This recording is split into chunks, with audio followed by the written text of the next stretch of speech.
Justin Baldoni sues Blake Lively and Ryan Reynolds for $400 million, alleging Hollywood power couple sought to destroy him. Justin Baldoni has sued Blake Lively and her husband Ryan Reynolds, alleging that the Hollywood couple sought to destroy him and his career after hijacking his film. It Ends With Us. Baldoni's complaint is the latest escalation in the ongoing legal battle stemming from the film that Baldoni directed and co-starred in with Lively. This is not a case about celebrities sniping at each other in the press.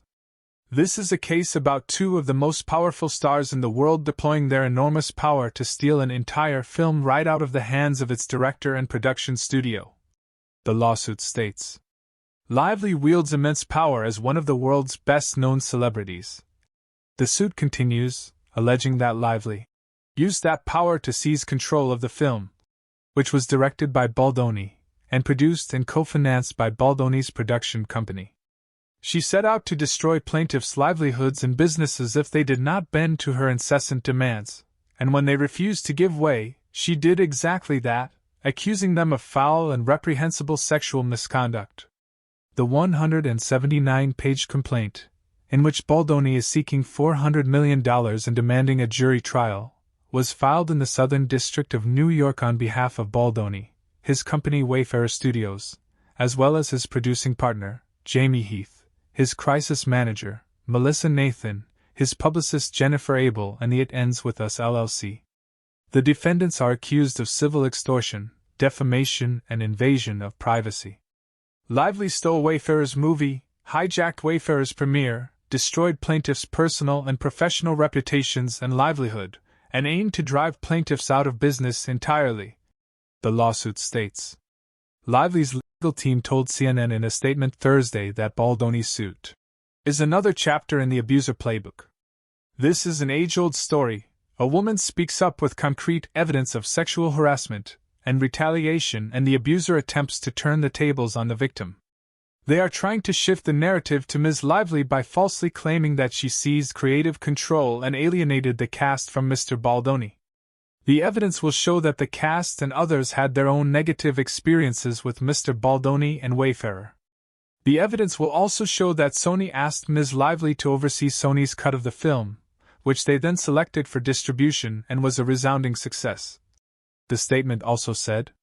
The ongoing saga between Lively and Baldoni erupted in December, when Lively first filed a civil rights complaint, claiming that she was sexually harassed by Baldoni during production of the film, and then was retaliated against for speaking up about her alleged mistreatment.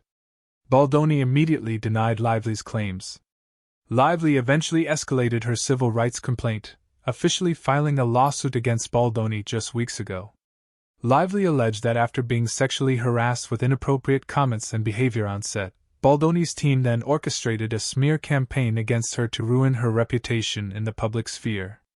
Lively's complaint contained hundreds of text messages between Baldoni and his crisis PR team, including one text that read they could bury her.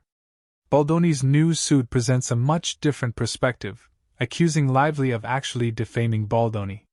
Though Lively claimed Baldoni was the one smearing her, the reality is that it was Lively and her team who carefully planned and implemented a vile smear campaign against Baldoni and Wayfarer to deflect attention and blame for Lively's disastrous misjudgments.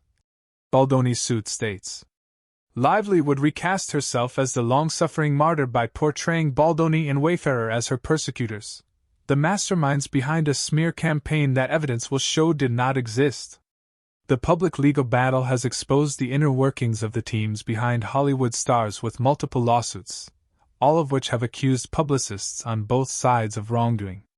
Lively and Reynolds' publicist, Leslie Sloan, is also named as a defendant alongside Lively and Reynolds in the complaint filed Thursday.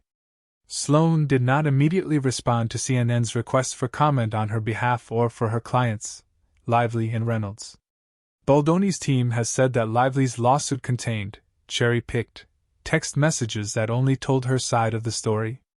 After Lively filed her initial complaint, Baldoni sued the New York Times in a $250 million lawsuit, accusing the newspaper, which was first to report on Lively's